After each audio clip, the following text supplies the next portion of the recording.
Alléluia. Bien-aimés, que la grâce et la paix de Dieu notre Père et de notre Seigneur Jésus-Christ soient avec vous. Augustin Bosson, l'ouvrier du Seigneur, je voudrais partager ce soir avec vous une parole du Seigneur. J'ai lu un texte assez intéressant que je voudrais l'analyser avec vous. Que Dieu vous bénisse. Je prends ce texte-là dans le livre des Proverbes, Proverbe 19, le verset 21. Pour moi, c'est un verset vraiment central de la Bible, un verset assez capital de la Bible. Si nous comprenons cela, cela va nous délivrer de beaucoup de situations, de beaucoup de questions qu'on se pose, qu'on n'arrive pas à cerner. Vraiment, donc, j'aimerais que vous suivez ce petit message-là, ce petit enseignement-là avec moi. Amen.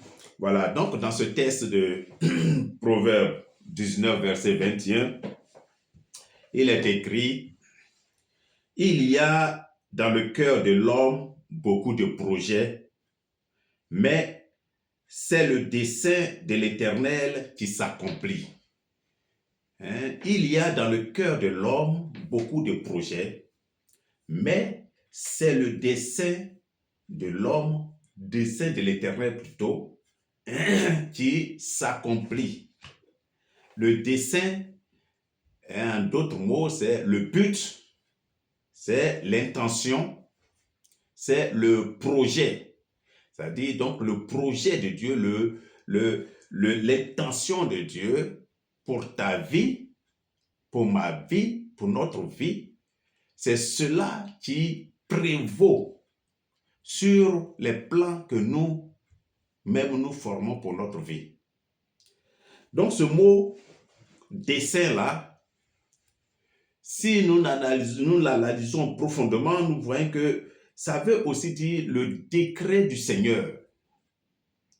On fait nos projets, on fait nos plans, mais c'est le décret du projet du Seigneur, c'est le plan de Dieu, c'est la décision, le jugement de Dieu, c'est cela qui prévaut. Voyez comment c'est important, c'est vraiment riche ce texte. Nous formons nos projets. Le texte dit, l'homme fait beaucoup de projets en son cœur, mais c'est le dessein de l'Éternel qui s'accomplit. Or, nous, quand nous faisons nos projets, nous faisons nos plans, nous voulons que ça s'accomplisse. Mais en définitive, c'est le plan de Dieu qui s'accomplit. Donc, il y a question là à se poser. Donc, si vous voyez, bien aimé, le décret, le plan de Dieu, la décision de Dieu, le jugement de Dieu, tous ces termes-là sont des termes juridiques. C'est-à-dire qu'Adonai, Elohim, le Dieu que nous adorons, est un Dieu de principes et de lois.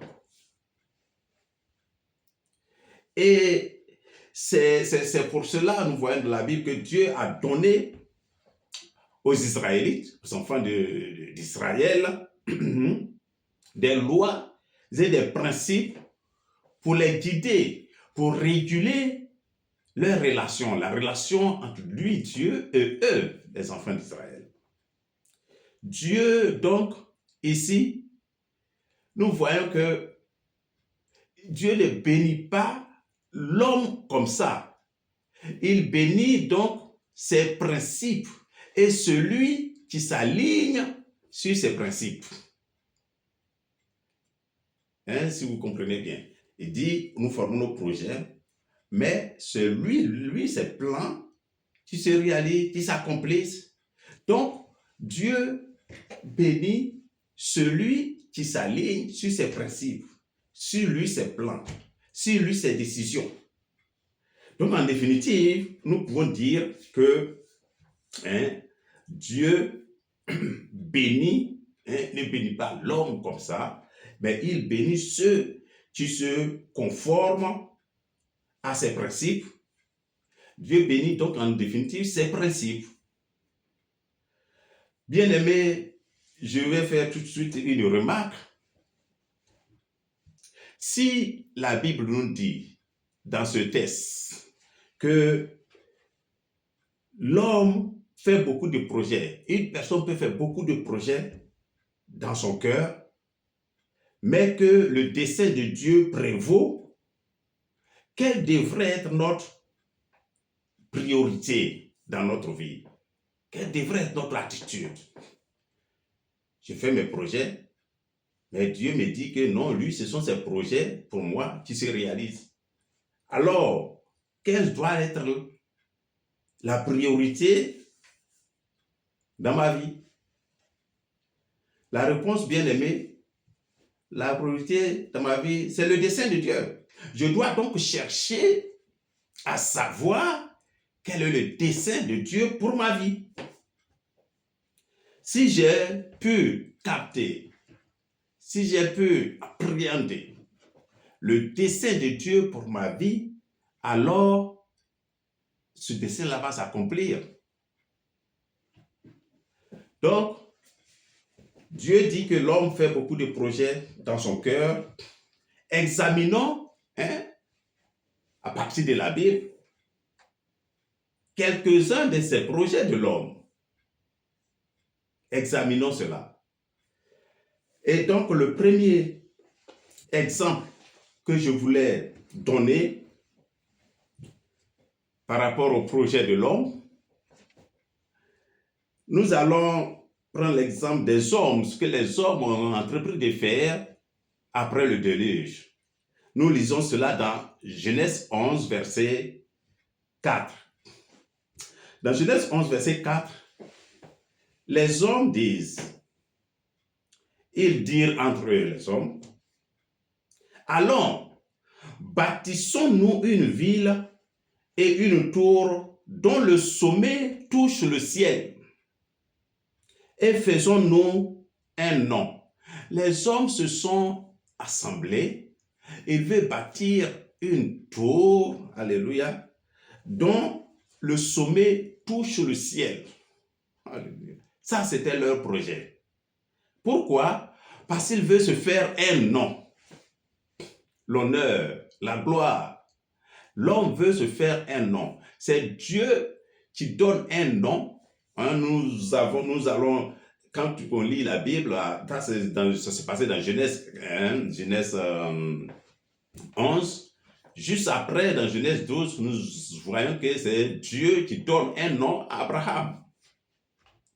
Et ici, ils veulent se donner un nom en bâtissant une tour dont le sommet touche le ciel. Ils disent, afin que nous ne soyons pas dispersés sur toute la surface de la terre.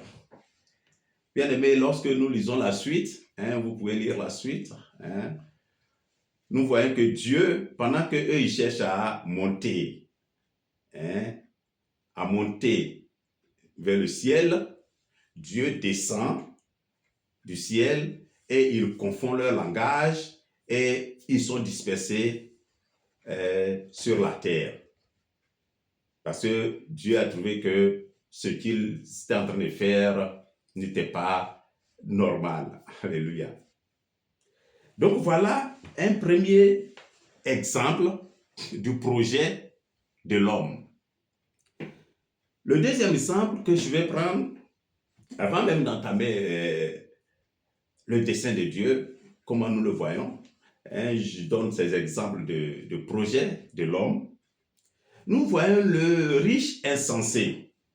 Nous lisons cela dans Luc, chapitre 12, versets 18-20.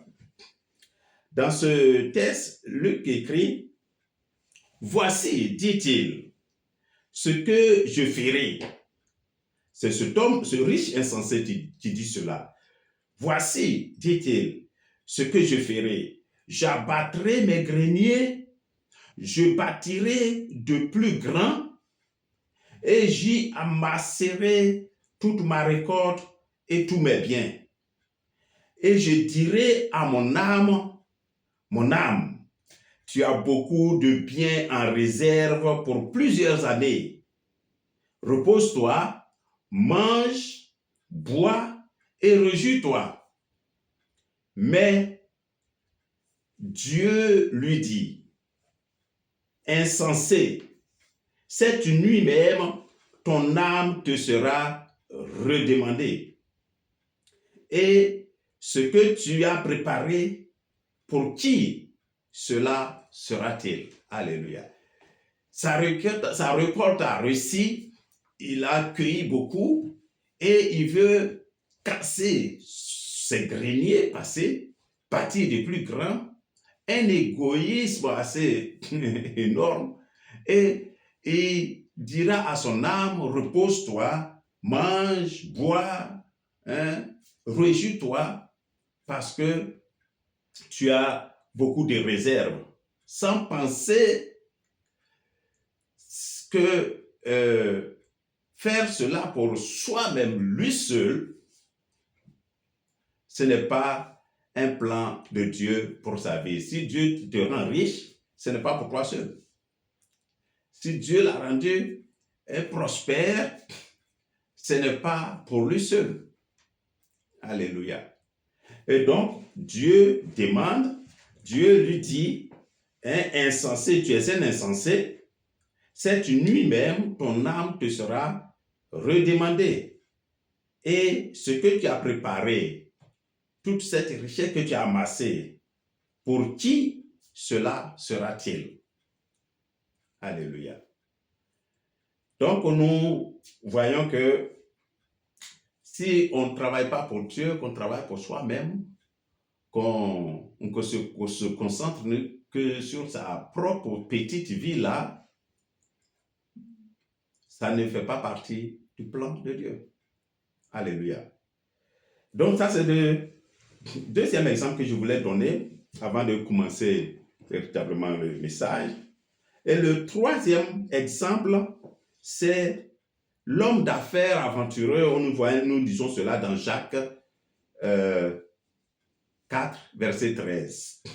Jacques 4, verset 13 dit, « À vous maintenant, qui dites, aujourd'hui ou demain, nous irons dans telle ville, nous y passerons une année, et nous trafiquerons et nous gagnerons beaucoup d'argent. Nous gagnerons beaucoup. » Donc, ça c'est un homme d'affaires qui parle ainsi, sans faire mention de ce que c'est Dieu le plan de Dieu qui prévaut. Alléluia. Et il dit, nous allons faire cela demain, nous allons faire cela après-demain, nous allons faire des affaires, nous allons gagner de l'argent. C'est Dieu qui fait que tu puisses te lever le matin, aller au travail, revenir, donc vivre sans tenir compte de ça. Dieu appelle ça insensé. Alléluia. Donc c'est pourquoi il dit, le premier texte que nous avons lu, le texte de base de cette petite exhortation, Dieu dit que l'homme fait beaucoup de projets dans son cœur, mais qu'en définitive, c'est le dessein de l'Éternel qui s'accomplit. C'est le dessein de l'Éternel qui s'accomplit. Donc, maintenant, bien-aimé, que dois-je savoir sur le dessein, le plan de Dieu? J'ai dit le dessein, c'est l'intention de Dieu, c'est les plans de Dieu, c'est le projet de Dieu, c'est la décision de Dieu pour nous. Donc, que dois-je savoir sur le plan de Dieu pour ma vie? Que dois-je savoir par rapport à ce plan-là? Donc, c'est la dernière partie. J'ai donné des exemples des projets de l'homme, ce que Dieu n'agrée pas.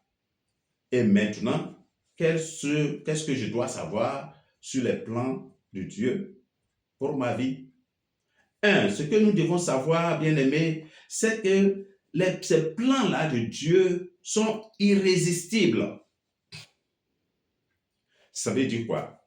Ça veut dire tout simplement que nous voyons des gens, des personnes qui vont vraiment souffrir, chercher. Quand tu vois, qu'est-ce que tu fais maintenant? Oh, je me cherche. Non, il ne faut pas te chercher. Il faut chercher le plan de Dieu pour ta vie. Et donc, on a fait cela, on a cherché. Tu prends le temps d'aller tourner à droite, à gauche, à l'est, à l'ouest, jusqu'à ce que tu tombes sur le plan de Dieu pour ta vie. Et tu verras que la réussite sera très, très simple, très facile. Et lorsqu'on n'a pas trouvé cela, on continue de tourner en rond, parce que les plans de Dieu pour ta vie sont irrésistibles. Nous lisons dans Ésaïe 14, verset 27, Ésaïe 14, verset 27 dit, « L'Éternel des armées a pris cette résolution. Qui s'y opposera? Qui s'y opposera? » Sa main est étendue. L'Éternel des armées, sa main est étendue. Qui la détournera? Personne. Alléluia. Et nous voyons l'exemple dans le livre de Jonas, le prophète Jonas. C'est l'exemple même typique sur ce paragraphe-là. Les plans de Dieu, les desseins de Dieu sont irrésistibles. Nous avons vu dans la Bible l'exemple de Jonas l'exemple de ce prophète qui reçut, il a reçu la mission de Dieu d'aller à Ninive pour crier contre cette ville à cause de leur méchanceté, pour qu'ils changent. Mais qu'est-ce qu'il va faire? Il s'est résolu de fuir loin de la face de Dieu, de fuir à Tarsis, dans une autre ville, loin de la face de Dieu. Et lorsqu'on lit la suite de ce livre-là, nous voyons ce qui s'est passé. Nous voyons ce qui s'est passé pour Jonas, le cher prophète Jonas. Alléluia. Donc, ces plans-là sont irrésistibles. Deuxième point que je voudrais souligner par rapport au plan, ce que nous devons savoir sur les plans de Dieu pour notre vie, c'est que ces plans, leur accomplissement est certain. Alléluia. Les plans de Dieu, son accomplissement, ses accomplissements sont certains. Nous lisons dans Jérémie 51, verset 29. Le prophète écrit, « La terre s'ébranle, elle tremble, car le dessein de l'Éternel contre Babylone s'accomplit. » Alléluia. Le dessein de l'Éternel contre Babylone s'accomplit. Il va faire du pays de Babylone un désert sans habitants. Et ce plan s'accomplit. Alléluia. Donc, deuxième point de ce que je dois savoir par rapport au plan de Dieu, au dessein de Dieu pour ma vie, c'est que ce dessein-là, son accomplissement est certain. Troisième point, rapidement, le dessein de Dieu sont vus dans le choix de ses serviteurs, dans le choix de ses instruments. Et l'exemple typique, c'est le choix de Paul, l'apôtre Paul. Nous lisons dans Actes 26, verset 16. Luc écrit dans ce livre, « Mais lève-toi et tiens-toi sur tes pieds, car je te suis apparu pour t'établir ministre. » C'est Dieu qui parle à Paul ici. C'est Jésus-Christ, notre Seigneur, qui parle à Paul, dit, « Lève-toi et tiens-toi sur tes pieds, car je te suis apparu pour t'établir ministre et témoin des choses que tu as vues et de celles pour lesquelles je t'apparaîtrai. » Alléluia. Donc, le choix de ce serviteur, le choix ici de Paul, ça fait partie des desseins de Dieu. Alléluia. Quatrième point, ce que je dois savoir sur le plan de Dieu pour ma vie, c'est que les desseins de Dieu sont en général révélés dans les évangiles, dans l'évangile. Nous lisons dans Éphésiens 1, verset 9. Paul écrit, nous faisons connaître le mystère de sa volonté. Nous faisons connaître le mystère de sa volonté. La volonté de qui? De Dieu. Selon le bienveillant dessein qu'il avait formé en lui-même. Alléluia. So, nous faisons connaître le mystère de sa volonté selon le bienveillant dessein qu'il avait formé en lui-même. Donc, dans l'évangile, nous trouvons le dessein de Dieu. Le cinquième point, l'avant-dernier point, pour finir cette petite exhortation, c'est que les desseins de Dieu sont éternels en Christ. Les desseins de Dieu sont éternels en Christ. Nous lisons dans Éphésiens 3, verset 11, Paul écrit encore, selon le dessein éternel qu'il a mis à exécution par Jésus-Christ, notre Seigneur. Alléluia. Le dessein éternel qu'il a mis en exécution par Jésus-Christ, notre Seigneur. Alléluia.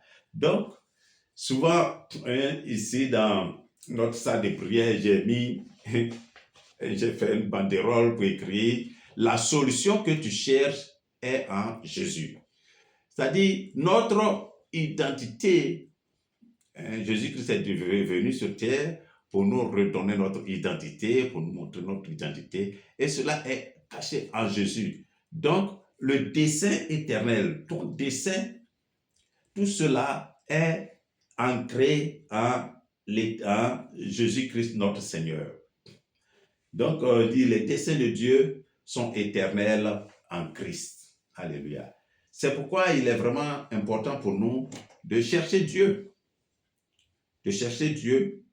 Et comment Dieu est notre Seigneur Jésus-Christ est venu pour nous unir avec Christ, nous unir avec notre Père, nous unir avec Dieu, faire un avec lui, pour que nous retrouvions notre identité. Et nous avons maintenant la vie de Dieu en nous. Et pour chercher notre dessein, nous n'avons qu'à suivre sa volonté dans la Bible, lire sa parole, chercher Jésus. Et lorsque nous l'avons trouvé, nous trouvons ce pourquoi nous sommes créés. Ce pourquoi nous sommes créés. Et pour finir, les desseins de Dieu comprennent la défaite de Satan. Et ça, vraiment, ça me réjouit quand j'ai lu cette partie-là.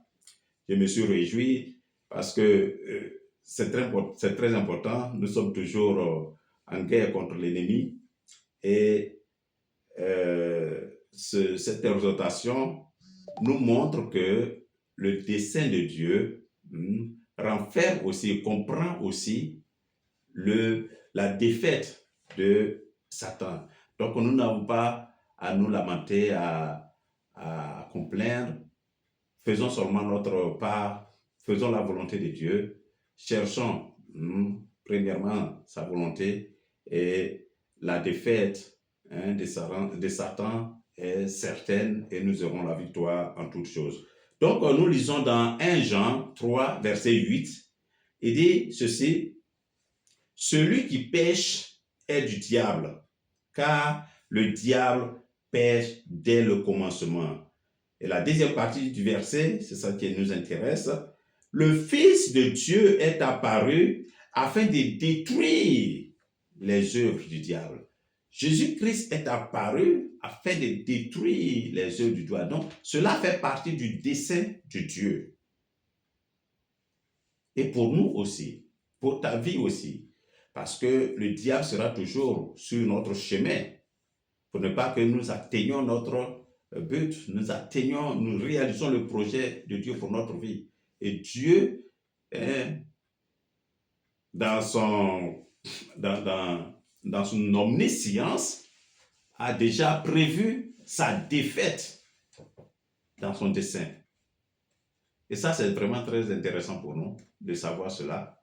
Et je voulais vraiment partager cette petite exhortation avec vous, mes frères et sœurs qui parlent français, pour que chaque fois je vois des gens qui suivent mes messages en allemand, donc je dis il faut que je fasse ce message que j'ai prêché déjà en allemand, que je fasse en français pour mes frères et sœurs, pour qu'ils comprennent aussi ce texte, ce verset vraiment capital de la Bible, Proverbe 19, Proverbe 19, verset 21. C'est très important pour nous. L'homme, il y a dans le cœur de l'homme beaucoup de projets, mais c'est le dessein de Dieu qui s'accomplit. Donc, cherchons à connaître ce dessein de Dieu-là pour notre vie, parce que c'est cela qui s'accomplit. Que Dieu vous bénisse, que Dieu vous fortifie, et je reviendrai encore, une autre fois pour analyser profondément quel est, cette fois-ci, là, j'ai fait le dessein de Dieu. Qu'est-ce que je dois savoir sur le dessein de Dieu, quels sont les plans dans le cœur de l'homme. La prochaine fois, je ferai un message sur le dessein de Dieu, le pourquoi nous sommes nés. Alléluia. Que Dieu vous bénisse, que Dieu vous garde, et nous nous retrouvons très bientôt pour un autre message d'exhortation. Amen. Alléluia.